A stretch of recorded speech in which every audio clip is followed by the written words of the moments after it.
Hi, this is Daniela Camboni, and welcome back to the Daniela Camboni Show here on ITM Trading. Well, the 10-year Treasury yield, a benchmark for mortgage rates, rose to 4.1% this week, according to Dow Jones market data. Combined with Friday's increase, it was the largest two-day gain since June of 2022. Why did this happen, and is it significant? Joining me today to talk about this and so much more is my guest, Jim Bianco, founder of the esteemed Bianco Research. Jim, so good to see you. Welcome back on the show. Thanks for having me. I know you were tweeting about this, how Treasury's headed for their biggest two-day loss in months, as strong economic data reinforced the message of Jerome Powell and all his friends at the Fed that interest rate cuts are unlikely to begin before May. So I want to get your thoughts on this. But first, the move that we're seeing in yields here, is it something we need to be paying attention to? Oh, I think it is. I think a lot of people are not really appreciating the move in yields because last week was a very volatile week. So if you look at exactly a week ago, we're about the same levels that we were a week ago. So they're assuming not a whole lot happened, but a lot did happen. The market traded down the 10-year yield to around 380, which tested its late December low. And speaking as a technician, it completely failed. And it shot right back up to as high as 417 the day before we're recording, and it's around 410, 411 right now. And that, I think, is a rejection of that low, and we're setting up a base for higher yields. So I think that that's coming, and I think that people are saying, no, over the last week, it's been unchanged. Wait a week or two, and we'll see where we are, because I think everything looks like higher yields. And what would that mean for the state of the economy? What does it mean for the health of the economy? I think it means that the economy is doing okay. That you've got interest rates moving up on the back of strong real economic growth after the payroll report that came in at 353,000 jobs, and including a big revision to December to over 300,000 jobs. And that says that the economy is doing okay. Now, the issue with the economy doing okay is that inflation is now starting to become a worry. I don't want to say a problem, but let's say it's a worry, because the same payroll report showed a 0.6 rise in wages, which was way more than everybody expected, which was the biggest monthly increase in wages in 2 years. Now, maybe some of that was overstated because the work week fell, and that there'll be some give back in the February report when we get it at the beginning of next month. But that 0.6 number is not going to magically go to 1/10 or 0. It's going to still stay at an elevated number. With the strong growth, the concern is that the inflation levels that we're seeing right now might be bottoming out here. Wall Street likes to use a term, excuse me, Wall Street likes to use a term that we're in the last mile of inflation. We're at around 3-ish% inflation on a year-over-year basis, and that we're on our way to 2% inflation, in other words, the last mile. But now there might be some doubt, and the doubt might be that maybe we're already done with the last mile, or very close to being done with the last mile, and we're not near 2% yet. And Jay Powell is kind of hinting at that. That's why he went on 60 Minutes the weekend before we recorded and kind of, told everybody that March is not going to be a rate cut, and the market is now starting to worry that may not be a rate cut, because his interviewer, Scott Pelley, dropped a little line where he said the Fed won't be cutting rates until summer, although that wasn't in the transcript. It was like wondering, why did you say summer? There's a meeting in May. I saw, is the May meeting now starting to come off the list as well too? So all of a sudden now we're starting to worry that the growth is a little bit hot, inflation might be bottoming, and these Fed rate cuts that we're hoping for might still be 3 or 4 months away, and not looking at the next meeting or the meeting after that. Yeah, really well said, because I was going to ask you about, this full-on communications campaign. It seems that the Fed went on, the 60 Minutes interview, backtracking on cuts regarding interest rates. So it's just, but I guess you answer the question, like they're obviously seeing the strong economic data and are saying we can't do it yet. Is that what's going on? Yeah, and I think that there's one other thing too. Wall Street, let's be honest here. Wall Street forecasts what it wants. not what's going to happen. And sometimes what it wants actually happens. And sometimes what it wants doesn't happen. And right now, what Wall Street wants is rate cuts. Wall Street wants lower interest rates, and they want them in the worst way. And so when the Fed chairman comes out and says, look, the growth is strong, inflation is still not quite defeated, we might have to hold off on the rate cuts, he needs to explain himself. He needs to go on 60 Minutes and drive home that point, because it's not what Wall Street wants. And you could see that even in the press conference the week before we recorded. Jay Powell, by my count, was asked 10 what if questions. Jay, what if this happens, or what if that happens? Every single what if question was, what if things are weaker than we expect? What if inflation is lower than you think? What if the economy is worse than you think? No one is asking, what if things are better? What if we have no landing? What if inflation is bottoming at 3% and not going to 2%? No one asked that. So Jay understands that everybody wants him to cut rates now, is demanding that he cuts rates now. And when he says, no, I'm not going to do it, he has to go the extra mile to explain it by going on shows like Wall Street Week. Again, Wall Street forecasts what it wants. It wants rate cuts. And that doesn't mean it's going to be correct. It certainly wasn't correct last year when it said it wanted rate cuts by forecasting a recession. It wasn't correct 2 years ago when it wanted rate cuts by saying that inflation was transitory. Now they want rate cuts because they think the economy is going to have a soft landing. And yet the data, at least through the beginning of the year, is not cooperating with the soft landing. It's a lot stronger. So Jay has to go the extra step to tell you why he's not going to cut rates. If he was going to cut rates, he wouldn't have to go on 60 Minutes and explain it. He would just do it and everybody be happy. Let me ask you this, Jim, because I know it's going to be in the comment section. They're going to say, but Jim, okay, they're telling us it's a strong economy, but for most people, they're still feeling the pinch at the register. They're not seeing the strong economy. This is not the reality for the everyday citizen here. That is true, and it's not. But we have to look at the reality of markets and of and Fed policies. So let's explain what's happening here. The Fed does a survey of consumer finances. And in their latest survey, the top 50% in income have 94% of the assets in the United States. They own the homes, they own the stocks, they own bonds. The top 10% of income owns a third of the assets in the United States. And the top 50% of the income, which owns 94% of the assets, does about 80 to 85% of the spending in the country. The bottom 50% of the country, they own over half the debt in the country. It's an unfortunate reality that's been around for as long as they've been doing the survey, which is over 30 years. The rich own the assets, the poor have the debt. So what you're hearing is it's not the reality of the bottom 50%. They own debt, their interest costs are going up, inflation is eating away at their paycheck. Most of the bottom 50% live paycheck to paycheck and have very little savings. This is why the president's approval rating is down. They vote in equal numbers as the top 50%, and they're very unhappy.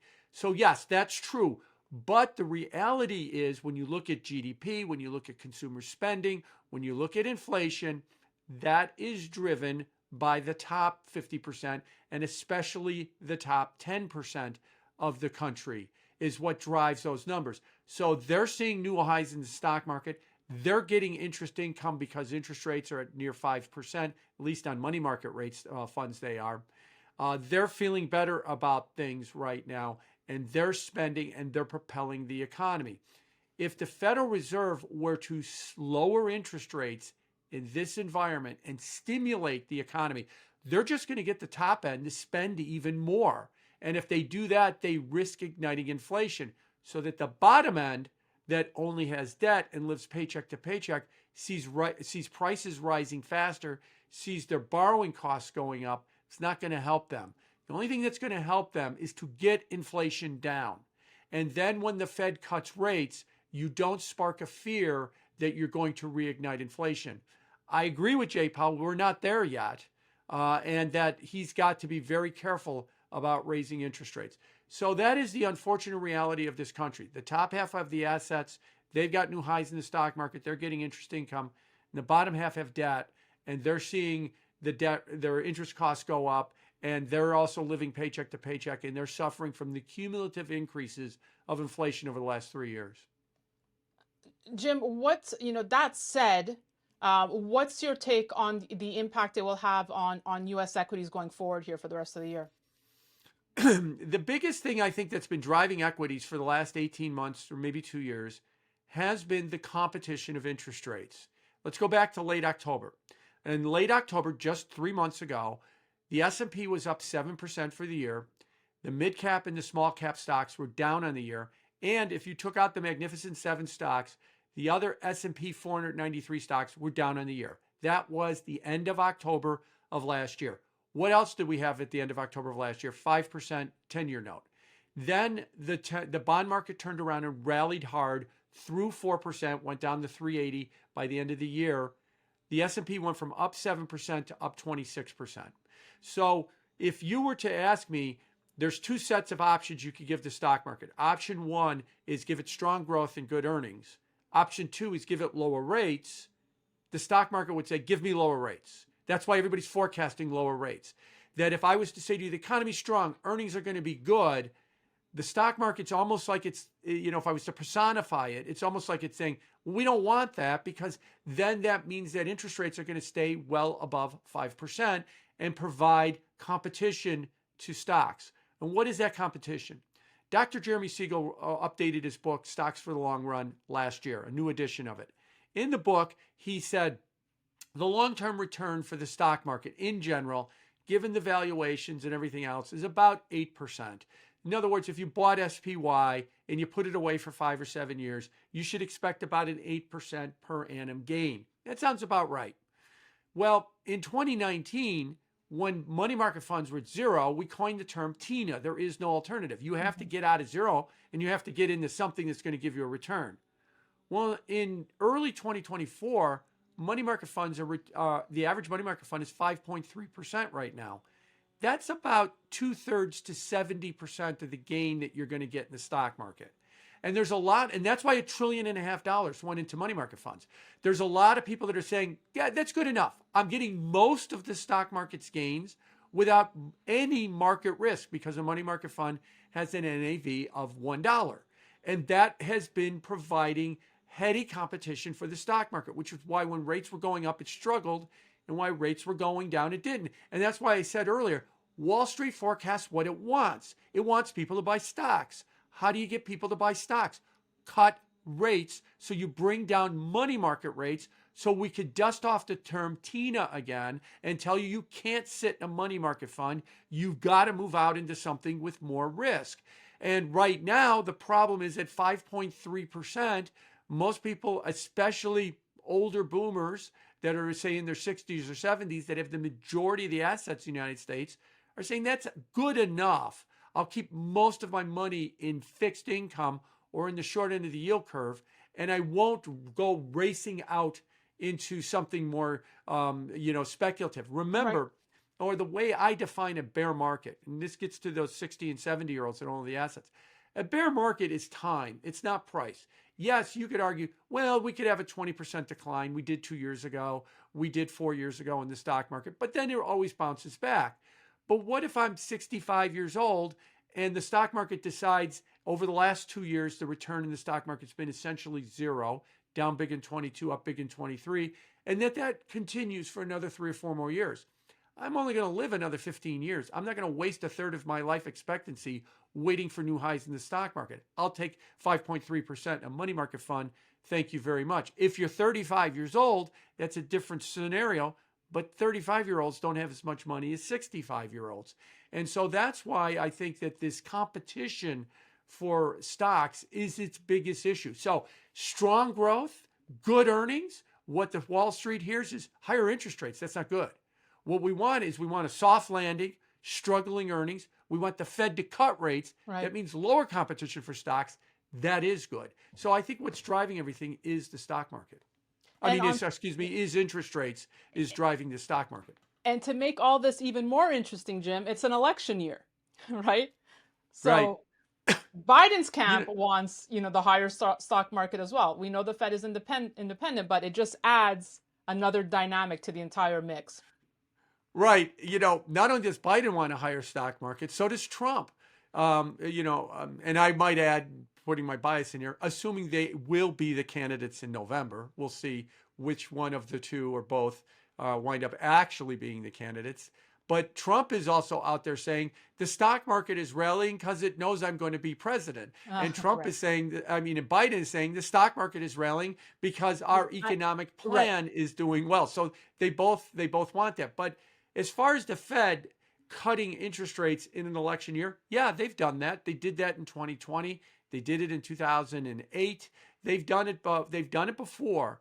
But what the Fed has to be careful, and I think Jay Powell has been hinting at this.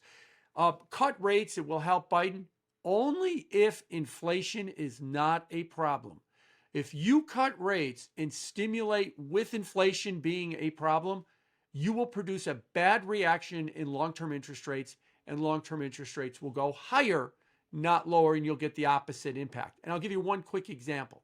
In 2022, from June to the through October, the Fed raised rates 75 basis points, 4 consecutive meetings, and the inflation rate hit 9%. But long-term interest rates never went over 4.2% during that period in 2022. Why? The Fed was jacking rates like crazy, and they were trying to stop that big inflation. The bond market was calm. It only went to 4.2. The Fed stopped raising rates in July of 2023. And what happened next? We went from under 4% on inflation, on interest rates to 5%, even though inflation was coming down. If the central bank stops fighting inflation, I don't want to own their long bonds. If the central bank stops fighting inflation and I believe inflation is dead, then I do want to own their long bonds. So yes, he could cut rates in an election year. And if he does it and inflation is not completely solved, it blows up. It makes things worse. So that's what he's got to be very careful of. Inflation drives everything. And you have to be 100% sure it is gone for good before you start aggressively cutting rates, or you're going to get the wrong reaction in the bond market. Jim, before we move on from the Fed, just one other thing I thought was interesting. Language removed from a key policy statement qualifying the U.S. banking system as sound and resilient. It's a phrase that the Fed had used since March of 2023 to reassure the public that regional lending problems were contained. This was done the same day that fresh turmoil at New York Regional Bank offered a reminder that those problems are far from over. Of course, we're talking about Community Bank. Do you think this is a big news item or not? The fact that they removed this phrase, sound and resilient banking system. It's potentially a big news item. One of the things that Jay Powell said on the 60 Minutes interview was he said, well, the big banks are okay. Some of the regional banks have some issues. We'll probably see some of them close and merge. Whoa, you just told me that there's going to be some bank failures, but then you shuffled it away by saying, but don't worry, there's kind of small, not important banks. JP Morgan will be okay. So as far as everybody else is concerned, don't worry about it. Is kind of what his argument was. So yeah, there is going to be some issues, but I think more to the point of what he was saying is there is 4,000 banks in the United States. Mm-hmm. I am one that thinks that is a strength of the banking system. I know a lot of people think that it's a weakness because all these banks specialize in a lot of different types of lending so that they get to understand different markets. Now, a lot of the lending that these small and regional banks specialize in is commercial real estate lending, especially office towers and the like. And so what we're seeing with remote work and with some of the changes in the economy is we're finally coming to reality that we're not going to go back to the office 5 days a week. And if we're not going to go back to the office 5 days a week, then office buildings are permanently impaired in their value. They're worth less. And banks that have mortgages out against office buildings and office towers, which are mainly small and regional banks, they're going to have to start to recognize that reality. We saw that with Azores Bank out of Japan, and we saw that with New York Community Bank last week with the write-downs. Now, it was only a couple of loans that they wrote down, but people are worried that is going to be the leading edge of where banks are going to have to start to write down loans against office real estate. And that is going to continue to filter through. And the chairman said, There might have to be a couple of banks that are going to be forced merged or forced closed, but don't worry, they'll be very, very small banks. New York Community Bank is actually a very small bank, has about $70 billion in assets. I don't even think it puts it in the top 100, or maybe or somewhere around that right now. But as far as, whether or not this is going to become a Right. widespread systemic problem, potentially. It depends on what is the value of office real estate. Well, now we're starting to say it's not 2019's value. Can we at least put that aside? The office real estate market is not going to fully recover. So now we're asking, how much will it recover? How much of its value will it retain? Will it be half? Will it be 2/3? Will it be 90%? And that is really the struggle that we're having with, is what is an office worth today when people only go there 3 days a week? And the answer is we don't quite know, but we do know it's not what it was worth in 2019. Interesting. You're not discounting that systemic domino effect. You're No, not it writing it off. definitely, no, it could be there. I mean, it definitely could be there, but could is not will. And so we'll have to see where it goes. But also, what we've got, what the chairman said, and I think he's right on, is remember who does all of this lending is small and regional banks, because they're in the specialty markets of those commercial real estate lending. Who does not do a lot of this lending is the big four banks. JP Morgan Chase, Citi, Wells Fargo, and B of A. They're something like 70% of the assets of all the banks in the United States. They're largely not big players in the commercial real estate market. It's the other 3,996 banks that are big players in that market. So it'll be more about the regional and small banks and less about the very, very large banks. On the topic of real estate, let's talk residential. Could we be seeing a real estate sales recession? I'm bringing up an article from Newsweek that says a plunge in home sales in Phoenix, Arizona in the past 3 years is a sign that the country, they're saying, is facing a real estate sales recession. This, according to independent real estate analyst and former agent John Wake. He said that single-family home sales in Phoenix were down by 40% from 2021. It's safe to say, he says, we are in a real estate sales recession. Do you agree? Yes, I do agree. And yes, a mortgage or a real estate broker would say that we are in a real estate recession, because he's correct that sales are down around 30 or 40%. And by the way, here's a fun fact about sales in the United States. 80% of home sales in the United States are either in the West or to the South. 20% are either in the Midwest or the Northeast. So he's definitely, when you talk to a Phoenix real estate broker, he's definitely right in the middle of it. But why? Why are sales down so much? Redfin puts out some data, and what their data shows is that the list price and the sales price of a home in the United States on a per square foot basis is at a new record. People are listing their homes. We'll call up those real estate brokers and we'll list our home, and we'll list it at the price we want. And then the real estate broker will come back to us and say, but mortgage rates are going up. The average monthly cost to buy your house is going up. You should give a little bit on your price. And the answer we're giving them is, nope, I'm not giving an inch on my price. I want my number. Now, maybe I want my number because I have to go out and get a much more expensive mortgage for my next house. Or maybe I want my number because I'm not stressed. I'm not forced to sell this house. I'll sell it if I get the number I want, but I'm not going to mark the price down because I have to sell it. And so that's one of the reasons why I think we're seeing sales down, because mortgage rates are going up and no one's giving on their price except for home builders. Home builders are the only ones that are giving on their price. And interestingly, we've got about 25% of homes or thereabouts that are new construction, which is, so if not a record, very close to a record. The other 75% being existing homes. And so that's what's really changed about this market. The reason we have a sales recession is that broker's telling all of his clients, cut your price because mortgages are going up. And they're saying, no, I'm not cutting my price. And it's getting harder to get people to look, because every day when rates go up and mortgages go up, that home becomes more expensive for the buyer, but the seller's not giving. And so that's why we've seen prices or sales down, and they'll probably stay down until either mortgage rates come down enough to get reigniting those sales, or people feel stressed enough that they'll start lowering their prices to start moving their homes. But right now they're not stressed, and that's why we're seeing this plunge. Jim, as we wrap here, I want to get in a question about gold amidst all these geopolitical tensions. And I mean, I read your recent tweet about the Houthis publishing a map and pictures of internet cables that run along the seabed of the Red Sea and threaten to cut them. Estimates are that 17% of global internet traffic moves along these fiber optic cables. I mean, crazy. Crazy stuff, and adding to this, all the obviously geopolitical tensions we are witnessing today. I mean, there's talk of World War III, Jim.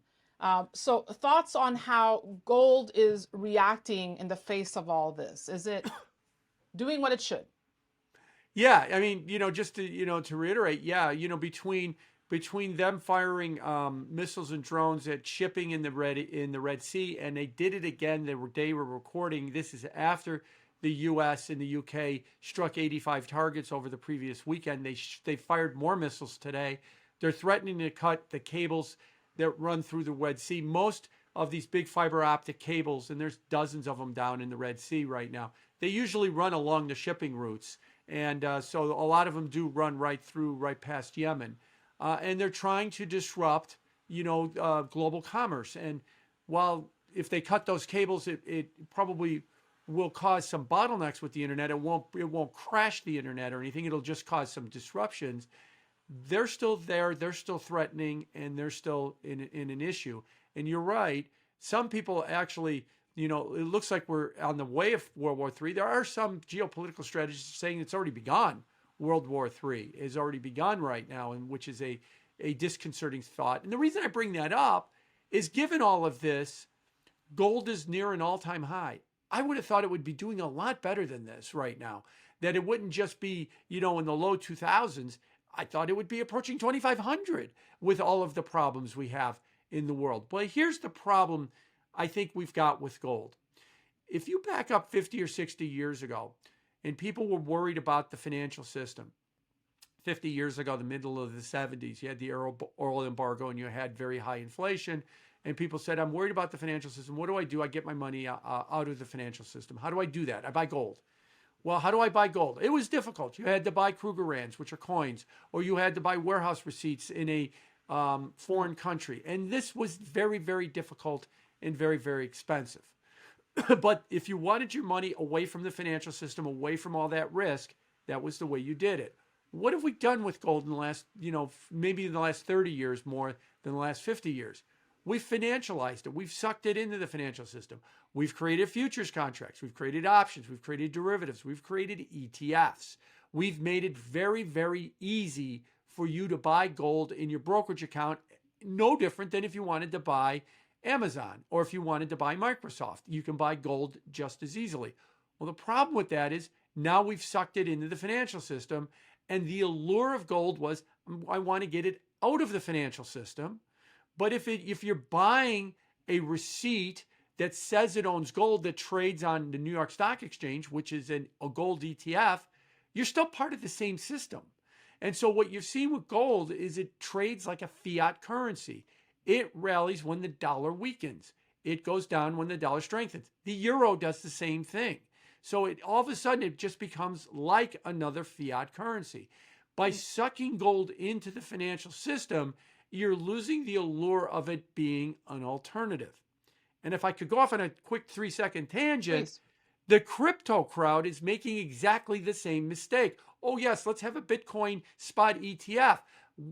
The whole point of crypto is it's not part of the financial system. But by sucking it into the financial system, it becomes part of the same system. It doesn't become an alternative like gold is. It becomes part of the system. So I still think gold is probably your best bet to kind of insulate you from problems in the financial system or geopolitical problems, but it's losing its allure as we make it easier and easier for you to do it. When it was hard to do it, when you had to buy coins and bury them in your backyard, and that's not an overstatement, what people did 50 years ago, it did provide you that non-correlated asset. But when it's GLD in your brokerage account, and it's no different, and I just sold some Tesla to buy it, it doesn't trade like an alternative to the financial system. And Bitcoin wants to make that same mistake with its spot ETF as well. So 2 points there, 2 points, I promise. One, well, does that not make the case to own physical gold? And two, we did see gold all-time highs amidst a strong US dollar. Yes. And so to the first point, yes, it does. I think that ultimately physical gold will probably be the better option for you. You know, the thing about buying GLD, and I'm not picking on that, I'm just talking about buying it in a financial account, is that people buy it. And remember that in 1934, when everybody bought physical gold to protect themselves from the financial system, the U.S. government outlawed the ownership of gold. Well, that's going to be really easy if you own GLD. They're just going to, you're done.